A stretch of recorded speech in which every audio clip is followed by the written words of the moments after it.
Hello students, welcome to this video session of heat transfer. In the earlier sessions, I have discussed about the heat generation inside a slab. Okay, we have considered different situations of the heat generation inside the slab where one side insulated and all the heat generated inside the slab is convected only from the other side of the slab, and in some cases where there is a symmetrical parabolic temperature distribution is there, where both sides of the slab are equally convecting the heat from the both sides. There is a uniform heat generation. We have a symmetric parabolic distribution, temperature distribution, where the both sides of the slab are convecting the same amount of heat. That means both sides of the slab are having the same temperature. So we have, like that, we have seen various situations of the heat generation inside the slab. Now, having seen all the cases of the heat generation inside the slab, now I am going to discuss the more important heat generation inside a different kind of different shape of the body, that is heat generation inside a cylindrical body. Heat generation inside a cylindrical body is more commonly seen as compared to the heat generation inside the slab, because heat can be very easily generated inside a cylindrical body by passing the electric power. Whereas you can think of the heat generation inside the slab as the curing of the concrete slab. Curing of the concrete slab laid in the house constructions, where there is a chemical exothermic heat generation, can be thought of as an example for the heat generation inside a slab. Whereas the heat generation inside the cylindrical body is concerned, you can take the example of the nuclear fuel rod used in the nuclear reactor. Okay, in the nuclear power generation, heat is generated by having the nuclear fission reaction inside the cylindrical bars, made up of the enriched nuclear fuel, maybe uranium, etc. So you can think of the heat generation inside a cylindrical bar as the best example as the nuclear fuel rod inside a nuclear reactor, or you can think of a cylindrical rod inside which heat is being generated by supplying the electric power. Okay, now here I have considered the heat generation inside the cylindrical rod, where the electric power is consumed and getting dissipated into the heat energy. I have considered the heat generation in cylinder. This is a solid cylindrical body. This is a solid cylindrical body wherein you are supplying the electric current. And then generating the heat. It is the easiest way of generating the heat inside a cylindrical rod. The radius of the rod is given as capital R. The heat is being generated and the rod is surrounded by a fluid at T infinity. Okay, the fluid at T infinity. And just like in case of the heat generation inside the slab, here also I am proposing to maintain the steady state conditions. What do you mean by steady state? The temperature at a particular location must not change with respect to the time. At a particular location, temperature should not vary with respect to time. That is called as the steady state condition. To satisfy the steady state, all the heat generated inside that cylindrical rod must be convected to the fluid at T infinity with a convection heat transfer coefficient of H watt per meter square Kelvin. Okay. So this is the situation. Now my interest is to calculate what is the temperature distribution in the with respect to the smaller. How do the temperature vary with respect to the smaller? I would like to get the temperature distribution. Temperature as a function of R. Okay. Objective of the analysis is to get, that is, temperature as a function of R. Assume the most common assumption what we make is steady state heat transfer conditions. That is, temperature is not a function of time. Number 2, actually to maintain this steady state, I already mentioned earlier also, to maintain this steady state, all the heat generated in the cylinder must be convected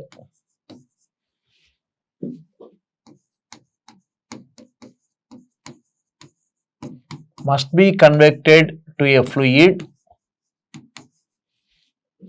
surrounding the rod.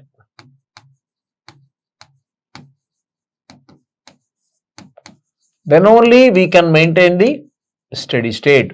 Remember that whenever heat is generated inside a solid body, whether it is a cylinder or a slab or a sphere, all the heat generated in that body must be convected from the surface of the body to the fluid. The second assumption is one-dimensional heat conduction, that is temperature is a function of R only. Temperature is only a function of R. Radial conduction. Number 3, uniform heat generation rate, that is Q dot is constant and constant K of material. K is a material property, it is assumed as constant. So these three assumptions, see, there are three assumptions I am proposing. This is assumption 1, this is assumption 2, this is assumption 3. So with these three assumptions, now I am able to calculate how do the temperature change with respect to that R. This is the radial direction. This direction is called as the radial direction. Okay. So how did I get the temperature distribution inside a slab? We have considered the generalized heat conduction equation in Cartesian system of coordinates, and we have applied the assumptions making the sum terms 0, and then we have integrated the remaining equation with respect to the x. Okay. But that generalized conduction equation which I have dealt in Cartesian system of coordinates was suitable only for that slab geometry. Okay. Cartesian system of coordinates, we have derived the generalized conduction equation, but that equation was suitable only for the slab case. But now this is a different geometry. Now we have a cylinder. So the generalized conduction equation must be written in a cylindrical coordinate system instead of Cartesian coordinate system. Now I am going to write the generalized heat conduction equation in a cylindrical coordinate system, which is more suitable to this particular geometry. Generalized heat conduction equation in cylindrical coordinate system. This could be written as dou square 2 by dou r square plus 1 by r into dou t by dou r plus 1 by r square into dou square t by dou phi square plus dou square t by dou z square plus q dot by k is equal to 1 by alpha into dou t by dou tau. Tau is the, as usually as I used the symbol tau for the time. Tau is the symbol time. Now in this particular differential equation, second order differential equation, R refer to the radial direction I have mentioned here. This phi, what is this phi? Phi is the term, a directional coordinate referring the azimuthal direction. Z is the axial direction. Supposing if we just take this as a cylinder, this is the axial direction, this is the radial direction.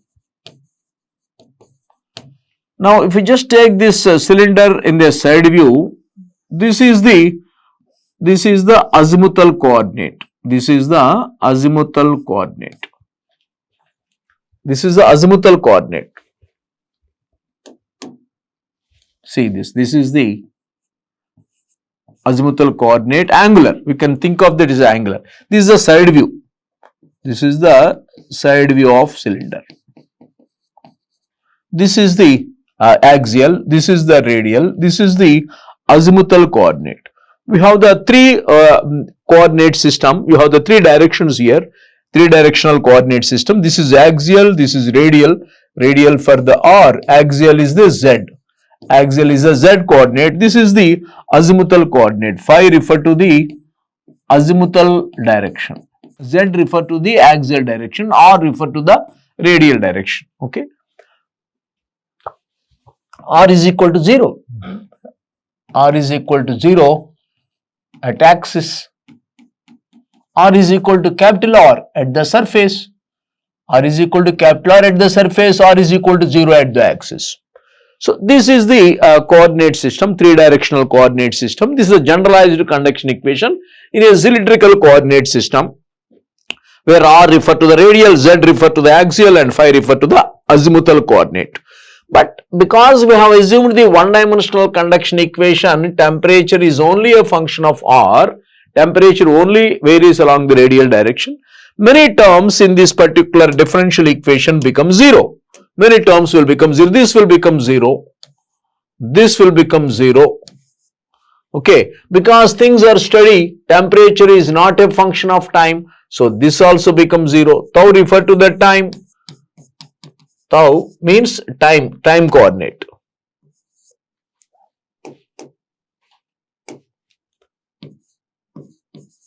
Okay. Now, only we are left with 3 terms. This one, first one, second one, and this Q dot by K. So, referring to that, you get the dou square T by dou R square plus 1 by R dou T by dou R is equal to minus Q dot by K. This is the generalized, this is the conduction equation after eliminating some of the terms based on the assumptions. Now, I multiply throughout with R. R into dou square T by dou R square plus dou T by dou R is equal to minus Q dot R by K. Okay. Q dot is the rate of heat generation per unit volume. Rate of heat generation. I can think of this Q dot as this. Q dot is the rate of heat generation. I can think of that electric power consumed, R I square R electric divided by pi R square L, where L is the length of the rod. So many watt per meter cube. I square R electric resistance, it is the electric power consumed divided by pi R square L. This is the rate of heat generation per unit volume. In the entire conduction chapter, Q dot refer to the rate of heat generation per unit volume having the units of watt per meter cube. Okay, this is power consumed divided by the volume of the rod. That will give the heat generation rate per unit volume. Right. Now, this particular left hand side of this equation, if you see this I would like to slightly modify this particular left hand side in this format by using the product rule of differential calculus. I would like to modify this left hand side part. This left hand side part could be written as dou by dou R of R into dou T by dou R. Look at this. Dou by dou R of R into dou T by dou R by using the product rule, which can be written like this, is equal to minus Q dot R by K, because we know that differential of UV is equal to UdV plus VdU. By using this product rule of the differential calculus, the left hand side could be written as like this fashion. Integrating with respect to R, both sides, plus C1, because constant of integration is required after integrating. I take this R right side, you will get dou T by dou R is equal to minus Q dot R by 2K plus C1 by R. Now again integrating this, T is equal to minus Q dot R square by 4K plus C1 log R, natural logarithm, plus C2. 2 times integrating the differential equation, we got the temperature as a function of R. After this is our objective, right? But that objective will be complete only when you are able to get the values of C1 and C2, because it is a second order differential equation. Therefore, we got 2 constants of integration. We need to calculate those 2 constants of integration that are to be obtained from the boundary conditions. C1 and C2 are the constants of integration that are to be calculated from the boundary conditions. C1 and C2 are constants of integration that are to be obtained from, what are the boundary conditions we are having? At R is, one boundary condition is at R is equal to R, capital R, that is at the surface T is equal to TW. TW refer to the wall temperature or the surface temperature of the rod. You could mark it that one here. You can see this TW is the temperature of the rod at the surface, TW. Okay, right. This is the one boundary condition. At R is equal to capital R, T is equal to TW. The second boundary condition is, because we got 2 constants, to get the 2 constants we require this 2 boundary conditions. The second boundary condition is, which could be written like this. Look at this. There is a steady state prevailing. That means temperature cannot change with respect to time. To satisfy that, all the heat generated in the rod must be convecting from the surface of the rod to the fluid. Okay.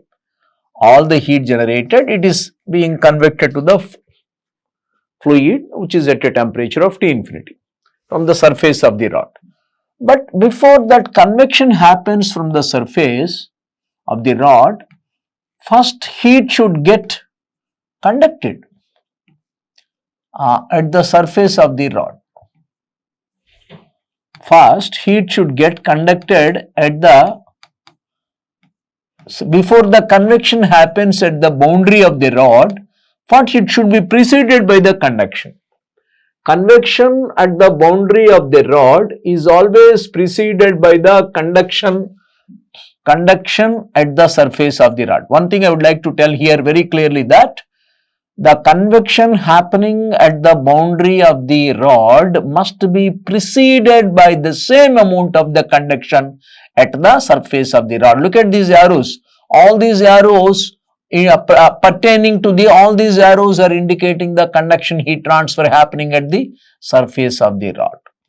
Because there cannot be any storage of heat at the boundary. Boundary is a surface having 0 mass. It is only surface. Because no heat energy can store at the surface, can be stored by the surface of the rod.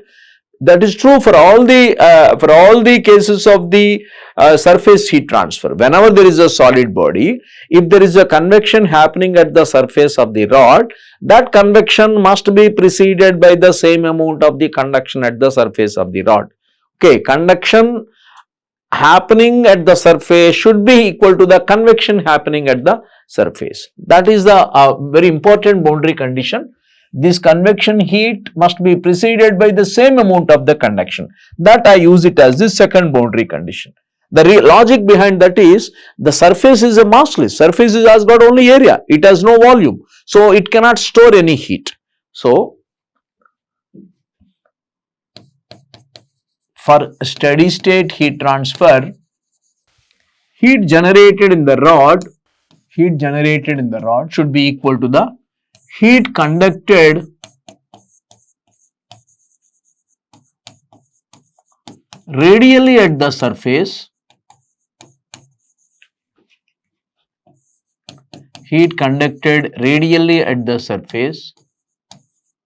which should be equal to, it should be equal to the heat convected from the surface of the rod,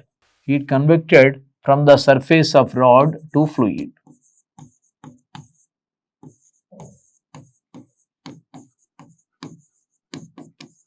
Heat conducted from the surface of the rod to fluid. So, conduction happening at the surface of the rod should be equal to the heat convected from the surface of the rod, because the surface of the rod cannot store any amount of the heat, cannot pick up any amount of the heat. Okay, So now I will use this part later. This third part I will use later. First I will use the first part of the equation, and this first I will take these two. I will take these two and then try to get the constant of integration C2. What is the heat generated in the rod? Q dot into volume of the rod, that is pi r square, is equal to, whenever we talk about the conduction mode of heat transfer, what is that law that strikes in our mind? It is the Fourier law of conduction. So I will make use of the Fourier law of conduction to write the second part, heat conducted radially at the surface, that is minus Ka. What is the area of conduction? 2 pi or L, because heat is conducting radially at the surface. This is a conduction area lying perpendicular to the direction of heat flow, that is equal to minus Ka dt by dr, where at r is equal to capital R. From this we can calculate what is the temperature gradient at the surface of the rod. dt by dr at r is equal to capital R is equal to minus, cancelling some of the terms, minus q dot r by 2k by cancelling L, etc. pi. So this is the temperature gradient at the surface of the rod. We have already got the dt by dr. Look at this. This one I consider from this. From this we could write that, look at this. If you put r is equal to capital R here, r is equal to capital R here, you will get the dt by dou r at r is equal to capital R. Therefore, you can write dt by dr. Dr dou does not matter because temperature is only a function of small r. Whether you write a partial derivative or a total derivative, it does not matter. In the entire analysis, temperature varies only along the radial direction.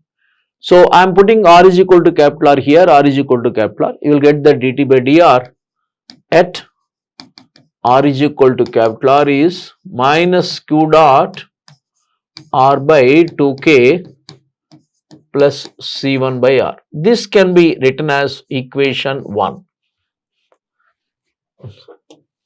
This can be written as equation 2.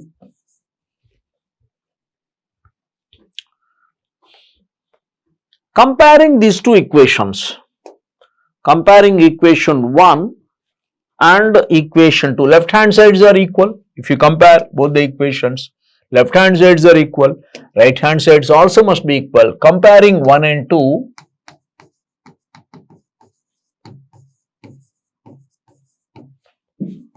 we get C1 is equal to 0. We get C1 is equal to 0. So one constant of integration has vanished. C1 has become 0. Okay. In fact, this can also be said easily like this. From this by looking carefully from this equation, C1 can also be said as 0. Why? If you just put r is equal to 0, you will get the axis. But what is the log 0 value? Infinity. Log 0 is infinity. That means at r is equal to 0, that is at the axis, we are seeing the infinite temperatures. But the temperatures cannot be infinity. Therefore, based on that mathematical concept also, we can conclude that this should not be there. If this is there, we are observing infinite temperatures at the axis. Temperature cannot be infinite at the axis. Therefore, I don't want to see this. This will vanish only when C1 is equal to 0. So, C1 has become 0. Either way you can think of like that. From the mathematics also, from the mathematical concept of logarithmic function also, we can say that temperature would become infinite at the axis. That cannot be possible. Therefore, I don't want to see this. This will vanish only when C1 is 0. So, now that we have got the, I want to get the C2 there. The temperature of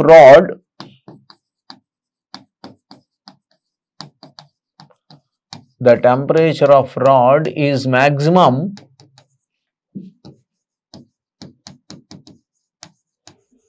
when dt by dr is equal to 0. when is the dt by dr 0? Look at this dt by dr. I want to keep this as 0. dt by dr already we know it. That is 0 is equal to minus q dot r by 2k plus c1 by r. c1 is already 0.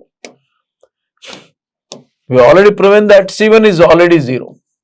So k cannot be 0, q dot cannot be, k cannot be infinity, q dot is not 0, k cannot be infinity, therefore r must be 0. That is at axis. That is at the axis of rod. That is, we can see that, therefore we may conclude that, therefore the temperature of rod is maximum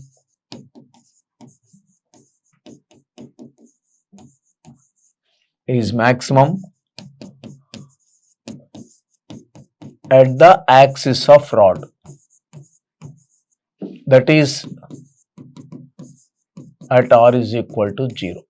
Let the maximum temperature of rod be T naught. I am calling that maximum temperature of the rod be T naught. Just like in the slab case also, we called that maximum temperature as T naught. Therefore, at r is equal to 0, we are observing the maximum temperature where? At the axis. I am denoting that maximum temperature as a T naught.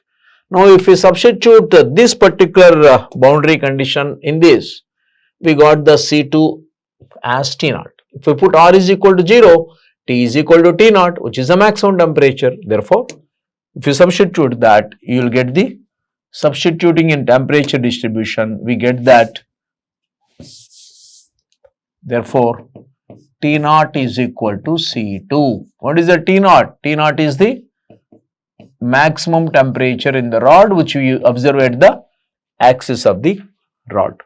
So, we got both the constants. One constant of integration is 0 and the other constant of integration has become the maximum temperature which you are observing at the axis of the rod. We got the temperature distribution. Therefore, the temperature C2 has become T naught, C1 has become 0. So, I know both the constants. This has become 0, this has become T naught. Therefore, I can get the temperature distribution as, therefore, the temperature distribution within the rod is T is equal to minus q dot r square by 4k plus T naught. So, it can be written as T naught minus T is equal to q dot r square by 4k. This is the temperature distribution. What kind of distribution is this? Parabolic temperature distribution. This is the parabolic temperature distribution we got. Now, if you put r is equal to capital R, we already know that at r is equal to capital R, T is equal to TW, that is the surface temperature of the rod. TW means surface temperature or the wall temperature. If you substitute this boundary condition there, we get T naught minus TW is equal to q dot r square by 4k, where TW is the wall temperature, T naught is the maximum temperature which you are seeing at the axis of the rod, K is the thermal conductivity and R is the axis of the rod. If you just divide this equation, I can call this equation as 3 and this equation as 4. If divide 3 and 4, 3 divided by 4, we get the T naught minus T divided by T naught minus TW is equal to R by R whole square. This is the temperature distribution within rod in a non-dimensional format. This is the temperature distribution within the rod in the non-dimensional format. So, from this temperature distribution, now we are able to calculate the temperature at any radius of the rod. Okay. But one thing I would like to say, this maximum temperature T naught can be obtained only when you know the TW. See this? If TW is obtained, we can get the T naught, that is the maximum temperature which you are observing at the axis of the rod. But how to get the TW? For that, I make use of the energy balance for steady state. To get TW for steady state means what? Temperature must not, for steady state condition, all the heat generated. What is the meaning of steady state? Temperature must not become a function of time. For steady state condition, heat generated in the rod is equal to heat convected from the surface of rod. Heat convected from the surface of rod. What is the heat generated in the rod? Q dot into pi r square L, heat convected from the surface of the rod. Whenever we talk about the convection, what is that law we bring in? That is a Newton's law of cooling. Talk about the conduction, there is a Fourier law. Talk about the convection, there is a Newton's law. So what is the Newton's law of cooling? HA delta T. What is that A there? Area of contact. In the Newton's law of cooling, whatever the A we see, A is the area of touch, area of contact, area of exposure between the body and the fluid. That is HA delta T. What is the area of contact? 2 pi RL TW minus T infinity. This is the energy balance for steady state. For steady state condition, energy balance or law of conservation of energy. Energy can neither be created nor destroyed. So therefore you get TW is equal to Q dot R by Q dot R, some of the parameters will get cancelled, Q dot R by 2H plus T infinity. So this TW could be substituted here to get the T naught. From this we can write that, T naught is equal to maximum temperature, which you are seeing where? Where are you seeing that maximum temperature? At the axis of the rod, is equal to Q dot R square by 4K plus TW. What is the TW? Plus Q dot R by 2H plus T infinity. What is the T infinity? Surrounding fluid temperature. T infinity symbol I always write for the ambient temperature or the surrounding fluid temperature, which is taking away the heat. So this is the maximum temperature which you are observing at the axis of the rod. We can see like this. I could show the temperature distribution graphically like this. For example, if this is the rod generating heat, the generation of heat could happen in any way, maybe a electrical means or a nuclear means. Most of the nuclear reactors, in the nuclear reactors, nuclear fuel is made in a long thin cylindrical rods. Many rods will be there which will be kept in the core of the reactor, and they will start the nuclear fission reaction. Heat keeps on getting generated, lot of heat. So this is how the temperature distribution would be. What kind of distribution? Parabolic. TW is the surface temperature.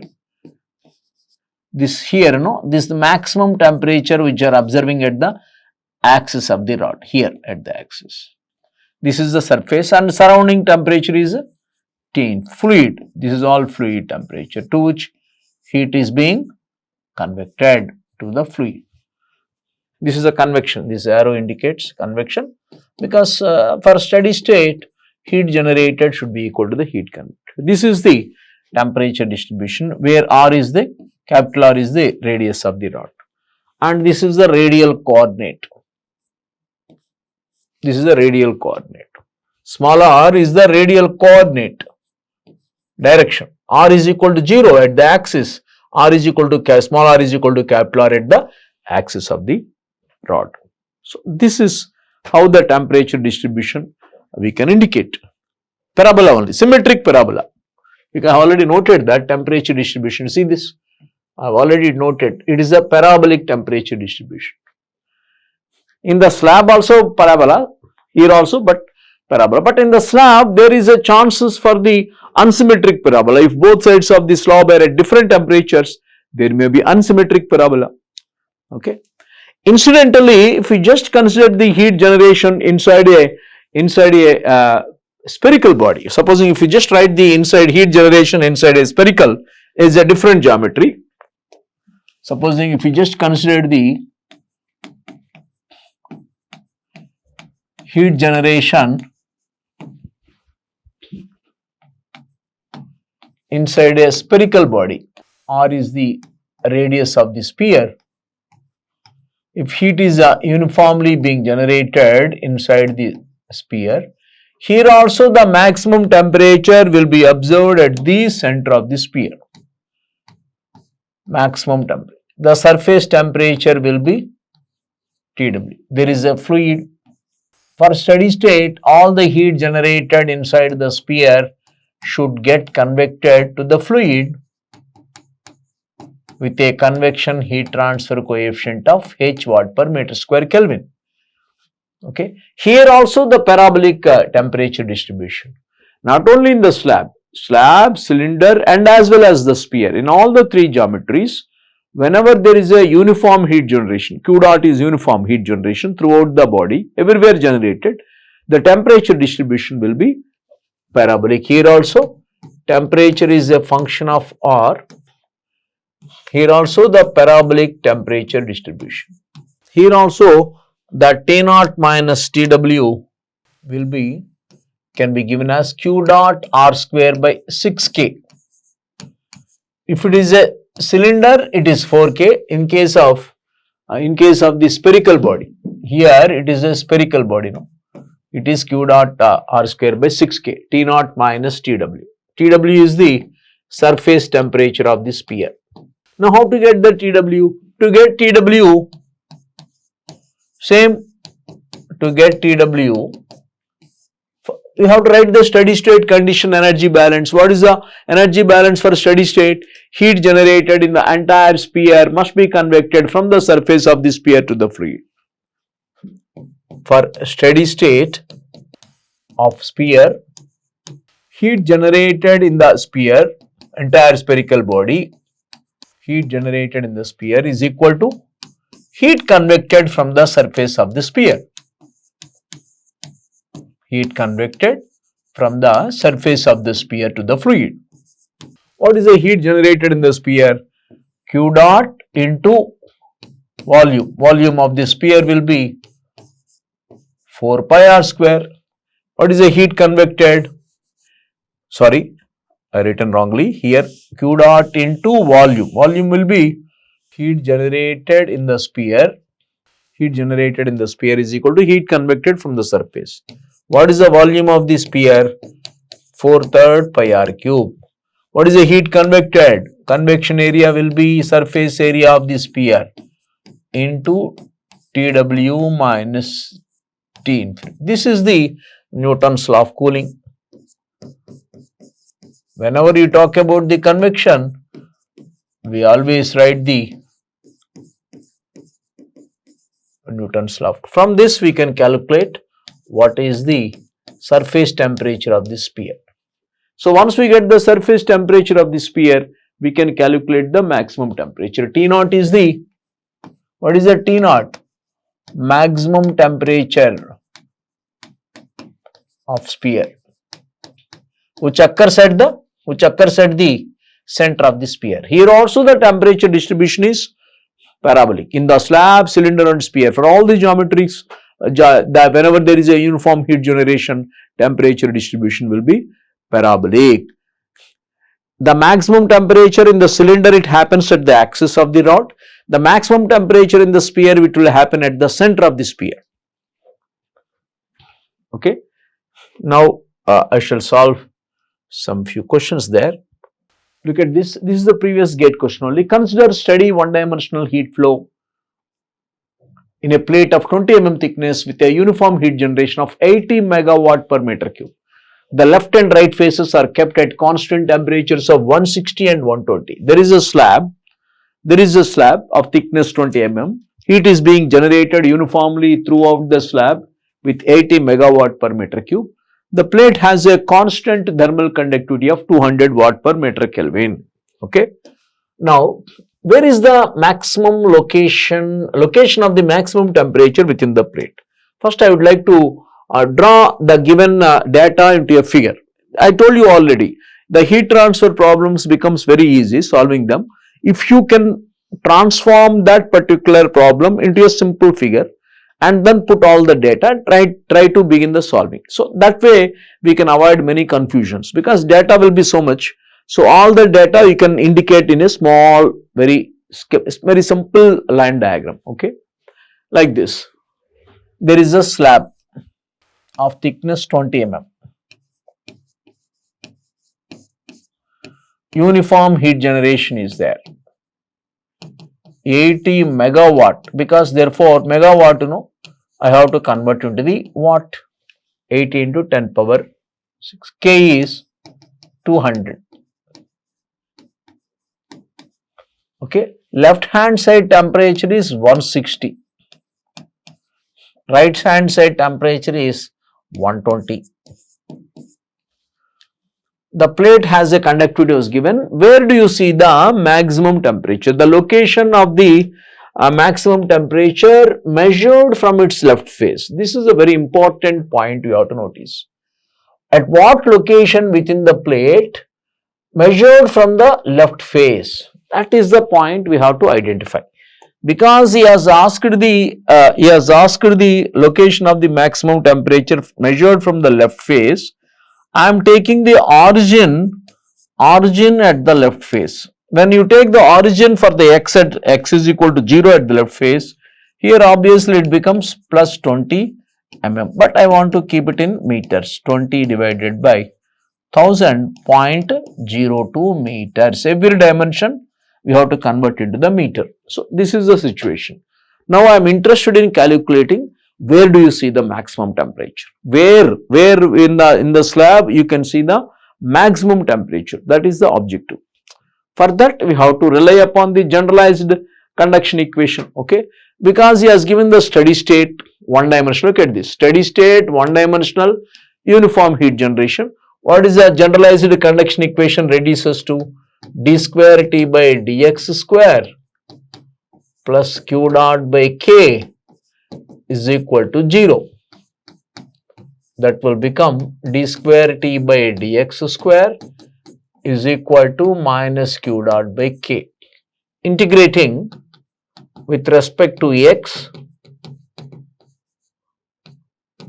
you will get dt by dx is equal to, q dot is constant, anyhow it is a uniform heat generation, into x plus C1, again integrating C1x plus C2. Now, C1 and C2 are constants of integration that are to be obtained from the boundary conditions. Boundary conditions were indirectly given in the problem. Look at this. At x is equal to 0, what is the temperature? 160. At x is equal to L, that is at x is equal to 0.02, at x is equal to distance of 0.02, we got the temperature. We got both the boundary conditions given from which you can calculate C1 and C2. At x is equal to 0, T is equal to 160 degrees Celsius. Therefore, if you substitute there, C2 will become 160. Yes, one constant got it. The second boundary condition is at x is equal to plus 0.02 meters, temperature is given as 120. I substitute this boundary condition in that because we already know C2. So, 120 is equal to q dot is given as 80 into 10 power 6, k is 200, x is 0.02 whole square by 2 plus C1 I don't know, C2 I know 160, from which you can get C1 as plus 2000. I got both the constants, C2 is 160, C1 is 2000. So I can easily get the location of maximum temperature. See, temperature is a function of x. The temperature will be maximum when dt by dx is equal to 0. When temperature is a continuous function of x, temperature will be maximum when dt by dx is equal to 0. To get the location where temperature of slab is maximum, put dt by dx is equal to 0. We already know that dt by dx minus q dot by k into x plus c1 is equal to 0. This is the location. This is the location of T max. We know q dot. What is a q dot? Minus 80, sorry. What is a q dot? 80 into 10 power 6, k is 200, x is the location of T max. What is the C1? C1 is 2000. You will get x as, that is 5 mm. 5 mm from left face. 5 mm from left face. That is the answer C. Answer is C. This is the location.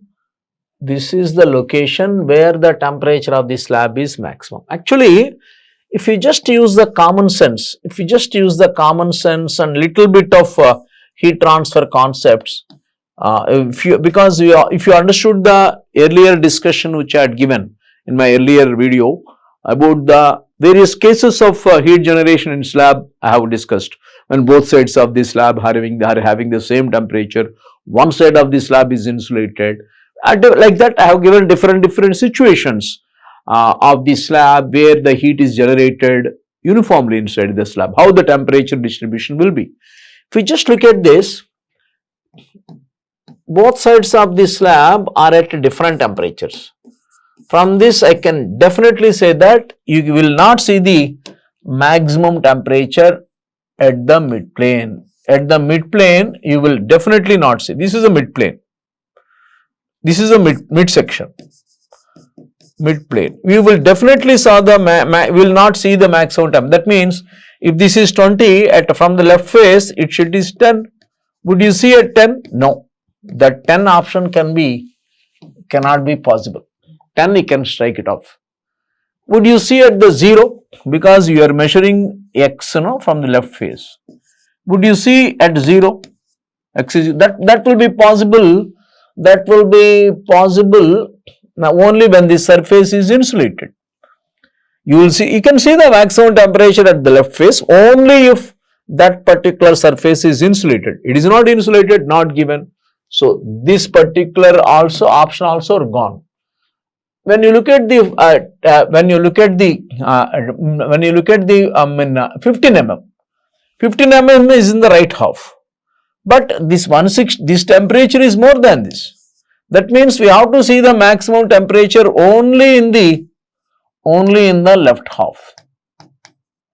The maximum temperature should have to be there only in the left half. It cannot happen in the right half. Only probable option is 5. 15 also not, because 15 is in the right half. So this is how the unsymmetric parabola.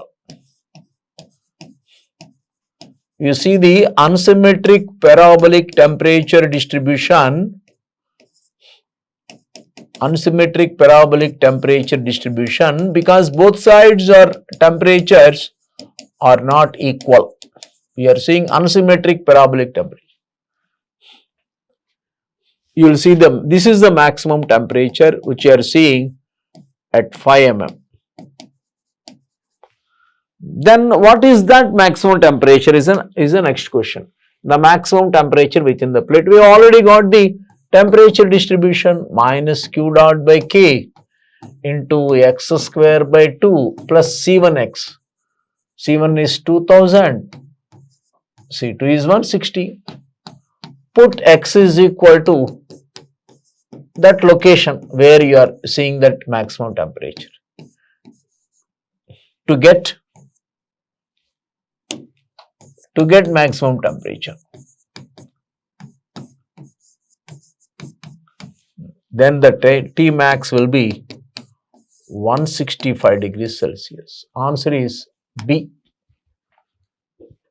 See, this maximum temperature, no, here we have got it as 165.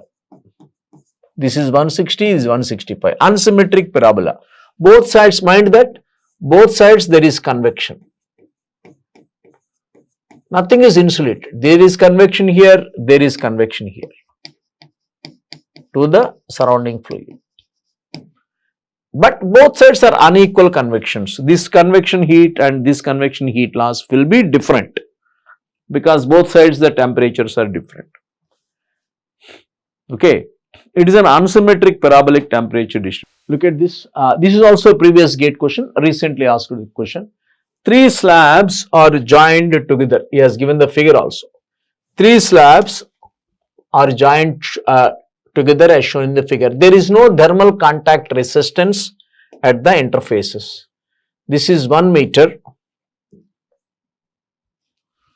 This is 1 meter. All are equal, no? All are set. There is no thermal contact resistance. Okay, at the surfaces.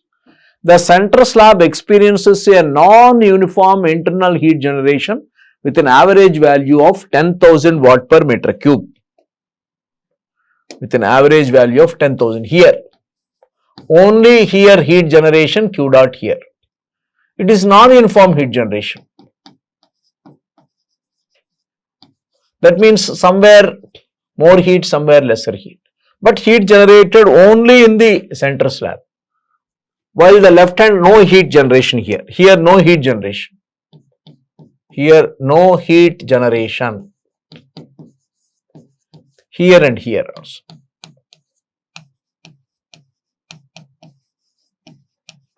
You have the heat generation only in the center slab. All slabs have thickness equal to 1 meter and conductivity also equal each slab. Two extreme faces are exposed with a fluid or 100 watt per meter square Kelvin. Here, see this. This is a fluid here. This is all. There is also fluid. There is a convection happening here. There is a convection happening to the fluid. There is also a convection happening. Both sides convection happening. The convection coefficients also given. The heat transfer is one-dimensional conduction only, steady state. Only along the x direction there is a conduction. Only along in this direction.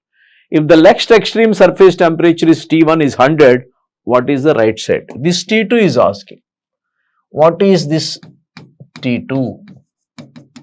Left side temperature was given. This temperature T1 given. But right side temperature is not given. Okay.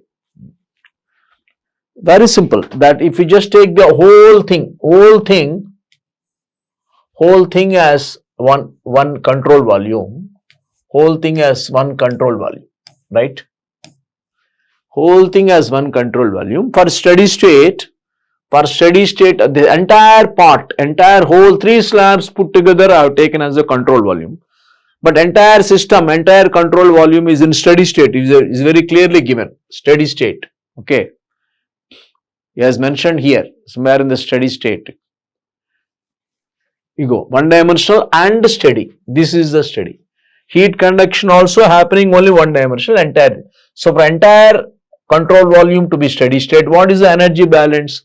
Total heat generated in the entire control volume should be equal to the heat convected from the right side plus heat convected from the left side. Considering all three slabs as control volume for its steady state, he has mentioned clearly steady state. Writing energy balance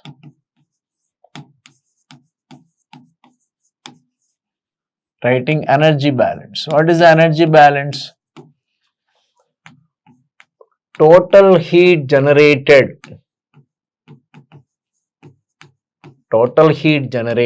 in control volume, all put together. All control volume means entire thing as the control volume, whole of the 3 slabs.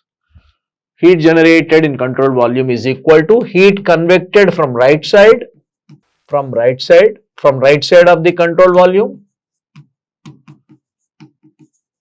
plus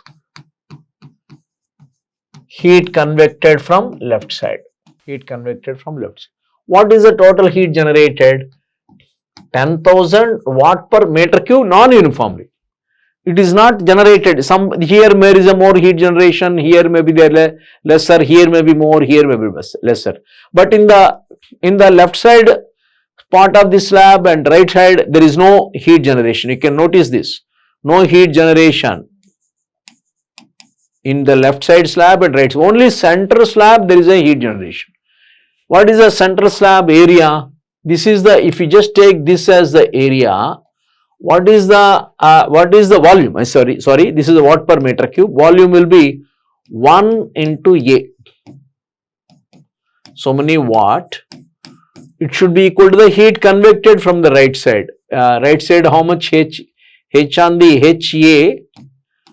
T2 minus T infinity. This is T infinity here.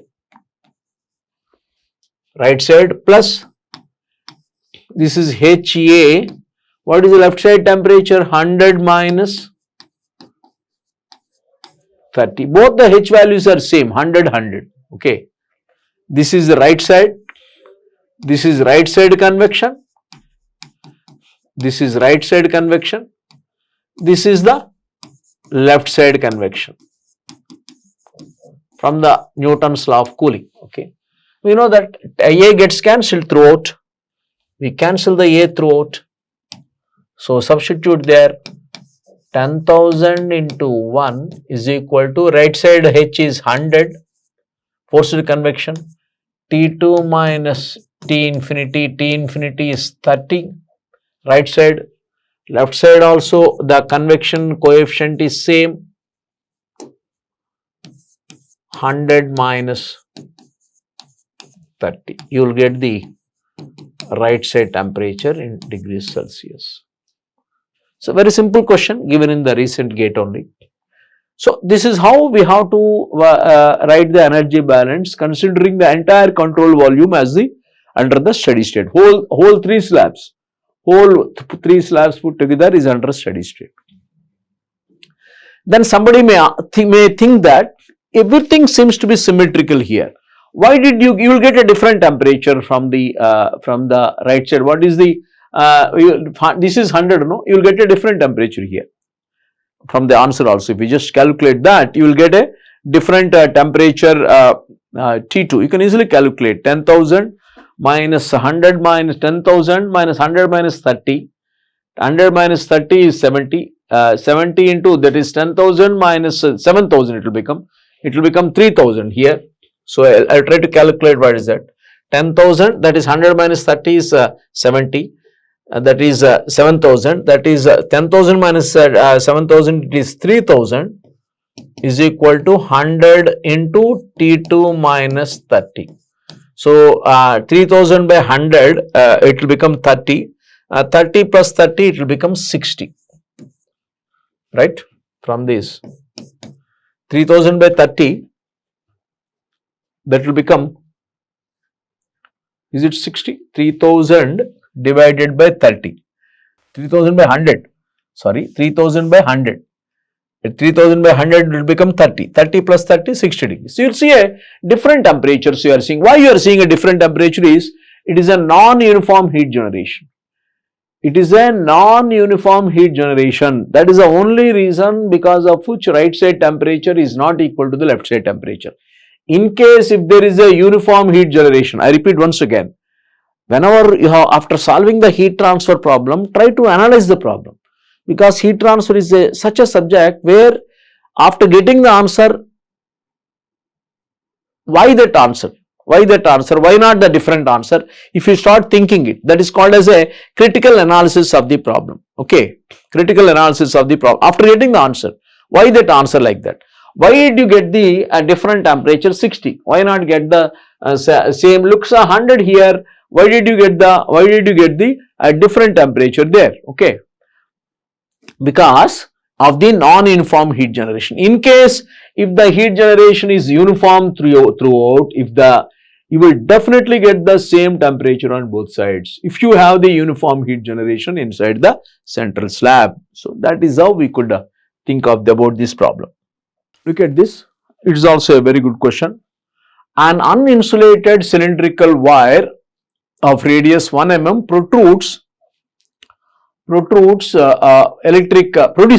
produces electrical heating at the rate of 5 watt per meter.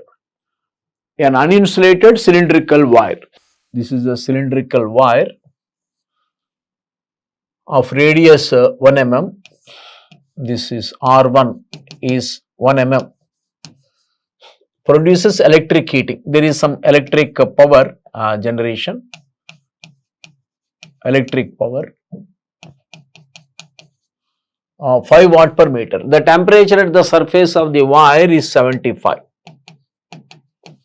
Okay, when placed in air, this is air. This is also a recently asked gate question. And there is a convection coefficient H. The temperature, then after that what has happened is the same rod, it is coated with a PVC coating. Same rod is coated with a PVC. This is polyvinyl chloride. PVC coating was given of thickness 1 mm. This thickness is 1 mm. The temperature of the surface of the rod is reduced to 55 degrees Celsius. Assume that the heat generation rate from the wire and the convector here, same power, how much electric power? 5 watt per meter. Length you can take it as 1 meter. Here also 5 watt. Length you can think of as 1 meter. Here also the length is 1 meter. Okay. Assume that the heat generation rate and convective heat transfer coefficient for both the situations. There is also convection happening here. There is a convection coefficient remains the same. Then what is the thermal conductivity of this PVC? What is the thermal conductivity of that polyvinyl chloride? So this is the situation. For H value remains the same. That is the main thing. H remains same both the cases. So in both the cases same. So I can calculate this H here and I can employ that H there. You can calculate the PVC. So that is how you have to plan the problem. Because by writing the Newton's law, from Newton's law, there is only one resistance, right? There is only one thermal resistance here. This temperature is 75. Fluid temperature is how much? Air temperature. Air temperature is 25. T infinity. 25. And we have the only one resistance, 1 upon HA. 2 pi R1. You can call this as R1L. Okay, only one. Same power. Q is equal to same power 5 watt. L is taken as 1. So from which I can calculate the H there. 5 watt per meter is equal to 75 minus 25 into H into 2 pi. What is R1 there? R1 is 1 mm. But convert all the dimensions into the meters. Length is 1 meter, from which we can calculate H value. The convection heat transfer coefficient H between the rod and the air. We can calculate H. This H I have calculated from this geometry. from this initial situation. Now the same value of H I can incorporate here. Now if you draw the thermal circuit here in this situation, now this temperature now has become 55. Between 55 and 25. Air at what temperature? 25 degrees Celsius. Between 55 and 25, how many resistances are there? We can clearly see that there is a conduction resistance and followed by convection resistance. If you construct the thermal circuit here, thermal circuit is very important when you do the conduction problems. So how many resistances are there between 55 and 25? Between 55 and 25, how many resistances are there? There are two resistances between 55 and 25. One is conduction resistance offered by the PVC. What is the PVC? Ln R2 by R1 divided by 2 pi KL. This is R1 we already know. Then what is the R2? This is the R2. R1 we know already. R1 is 1 mm. R1 is 1 mm. This is already known for the initial radius of the wire. This is 1 mm. Then what is R2? 1 mm plus 1 mm. That is 2 mm. R2 is 2 mm. R1 is 1 mm. The ratio we don't have to convert into the meters. We can keep it in mm there. Conductivity of the PVC. What second resistance will be? 1 upon H value remains same. Same value of H you can use it. 2 pi R2L. L is 1 meter. You can calculate K. This is the convection resistance. This is conduction, this is convection. This convection resistance is 1 upon HA. What is the area of convection now? 2 pi R2L. Okay. If this is R1, this is R2. Radius measured up to the surface of the PVC. Because convection happening from the surface of the PVC. So from which we can calculate. Therefore, current remains the same. Flowing current is Q, 5 watts only. Here also Q is 5 watts. Therefore, you can write Q is equal to 5 watts is equal to 55 minus 25 divided by sum of the sigma 2 resistances. We know everything. R2 is 2 mm, R1 is 1 mm, K is the unknown, H we know, R2 is 2 mm, L is 1 meter. We will get the conductivity of PVC. You will get the conductivity of PVC as 0.11 watt per meter Kelvin. That is the answer. Answer is 0.11. This is the answer. Okay.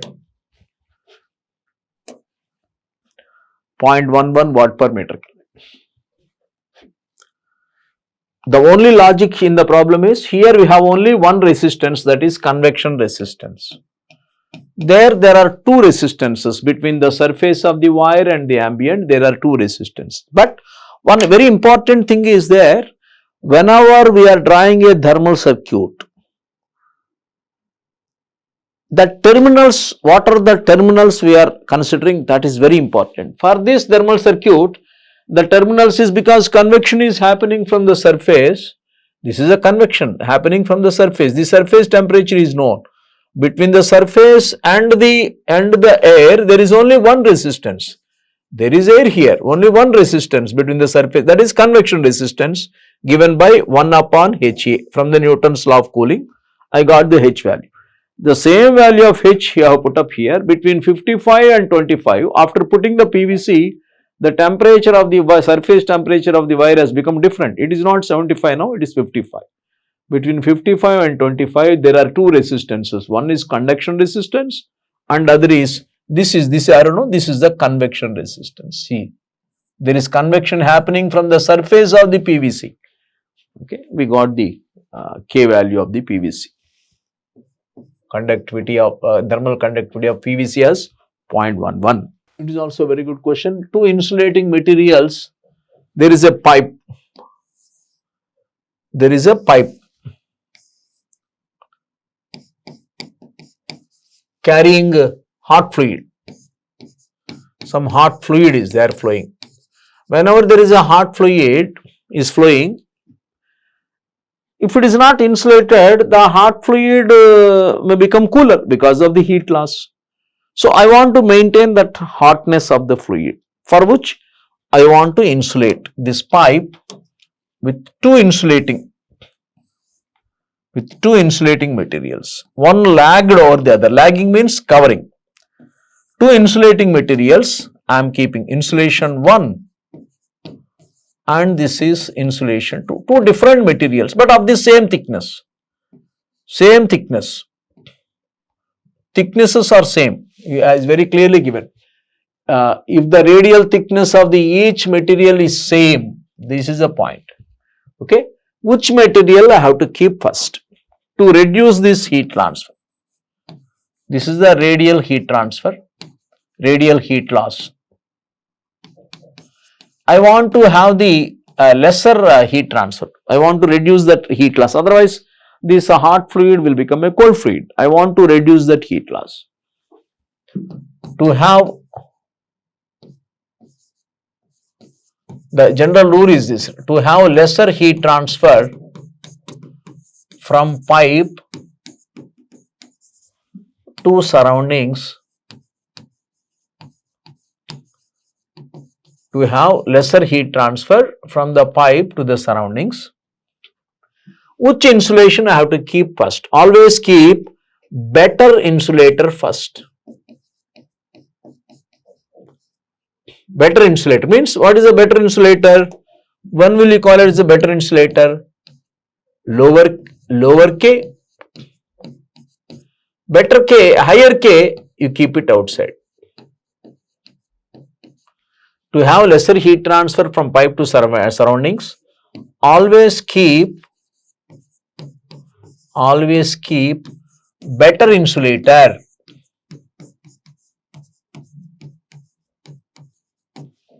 First on the pipe. First on the pipe. And then bad insulator outside. Bad insulator means more K. If the conductivity is more, it is a bad insulator. That is a better conductor. Conduction and insulation is opposite kind of a properties, right? Bad insulator means the insulator having more value of K, more K outside, and then keep bad insulator outside. Okay, that means answer is material with a lower thermal conductivity should be used as if answer is B. Answer is B. Why like that? What is the reason? You may ask what is that? Then why like that means reason I am giving. In such arrangement, if you arrange like this, in such arrangement, total thermal resistance is higher. In such arrangement, total thermal resistance is higher. Then now, supposing then somebody may think, if you keep the higher K value here and this, if you just interchange the materials, then the resistance will be lesser, heat transfer rate is more. Always remember, whenever you are lagging the pipe with two insulators, always keep a better insulator first, bad insulator outside. In such arrangement, the total thermal resistance against this heat flow will be more and therefore heat current will be lesser. If you interchange this material here and this material here, then definitely resistance will be lesser, heat transfer rate will be more.